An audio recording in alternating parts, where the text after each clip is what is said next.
सच ही कहा किसी ने, महंगे कपड़े तो दुकान के पुतले भी पहनते हैं। अगर अपनी पहचान बनाना चाहते हो तो अपना व्यवहार अच्छा करो। हाँ जी, हमारी पहचान, हमारा अपना एक विशिष्ट स्थान समाज में जब ही होगा जब हमारा व्यवहार अच्छा होगा। चलिए चलते हैं एक छोटी सी कहानी की तरफ। एक बार की बात है, सिकंदर जो था, सिकंदर महान का नाम सभी ने सुना है। महान किन कारणों से था? क्योंकि उसने बहुत सारी विजय प्राप्ति की थी, वो विश्व विजयी था, बहुत सारा धन उसने लूटा था और लूट के वो बड़ा एक सम्राट बन गया था। इसीलिए उसे सिकंदर महान कहा जाता था। एक दिन वो ऐसे ही एक जगह से युद्ध जीत कर वापस आ रहा था। ये भारत में ही ये की ही बात है। वो एक नदी के किनारे से उसका काफिला गुजर रहा था। उसी नदी के किनारे पर एक साधु बाबा बैठे हुए थे। जब वहां से वो काफिला गुजरा तो साधु बाबा ने उस काफिले को रोका और कहा सिकंदर से कि मेरे पास एक चीज है, ये देखो, ये एक कांच का टुकड़ा इतना सा है। वो तुम्हारे ये सारी जितनी भी धन दौलत तुम लूट के ला रहे हो उन सब पे भारी है। सिकंदर चूंकि काफी रुतबे वाला था और उसे उस साधु की यह बात अच्छी नहीं लगी और उसने कहा ऐसे कैसे हो सकता है कि एक कांच का टुकड़ा जो है वो मेरी इस सारी धन दौलत से भारी है।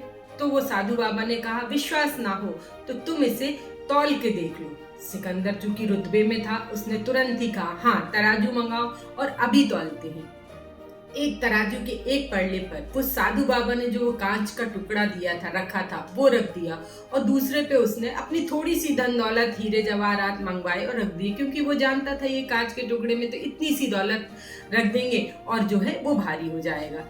लेकिन ये क्या, वो एक एक करके अपनी सारी दौलत, लूटी हुई दौलत लाया, उस तराजू के पड़ले पे डालता चला गया।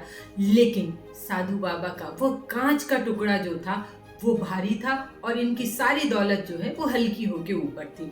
अब तो जो है सिकंदर को काफी गुस्सा आया और वो गुस्से में कहने लगा कि हे साधु, आपने क्या जादू टोना किया है? आप मुझे बताइए, आपने ऐसा क्या किया कि मेरी सारी धन दौलत पीछे हो गई और ये इतना सा जो कांच का टुकड़ा था ये भारी हो गया। साधु ने कुछ नहीं कहा, वो मुस्करा दिए। जब वो ज्यादा रौब दिखाने लगा तो साधु ने जमीन पे नदी किनारे जो धूल रेत थी उसने वो उठाई और वो उस कांच के टुकड़े के ऊपर फेंक के मार दी। जैसे ही वो धूल उसने उस कांच के टुकड़े पर गिराई, वैसे ही वो कांच का टुकड़ा जो था वो हल्का होके ऊपर उठ गया और जो सारी धन दौलत थी वो आके भारी हो गई। सिकंदर बहुत खुश हुआ कि उसकी धन दौलत जो है वो भारी पड़ गई। लेकिन सिकंदर महान होने के साथ बुद्धिमान भी था। उसके दिमाग में एक चीज आई कि ऐसा क्या हुआ कि इतनी सी धूल डालने से जो है ये कांच का टुकड़ा हल्का हो गया और मेरी धन दौलत भारी हो गई, जो कि अभी तक झुक ही नहीं रहा था। अब उसने अपने अंदर फिर उसने रुतबे से चिल्लाकर बोला, हे बाबा तुम बताओ, तुमने ऐसा कौन सा जादू किया है कि ये कांच का टुकड़ा अब हल्का, धूल पड़ते ही ये हल्का हो गया और मेरी दौलत जो है भारी हो गई। साधु बाबा ने मुस्कुरा कर कहा, पहले तुम अपना ये रुबाब और ये सब छोड़ो, विनम्रता के साथ बात करो, तब मैं तुम्हें बताऊंगा। सिकंदर महान को समझते देर ना लगी कि साधु बाबा जो है वो कुछ ज्ञान की बात बताना चाहते या कुछ करना चाहते हैं।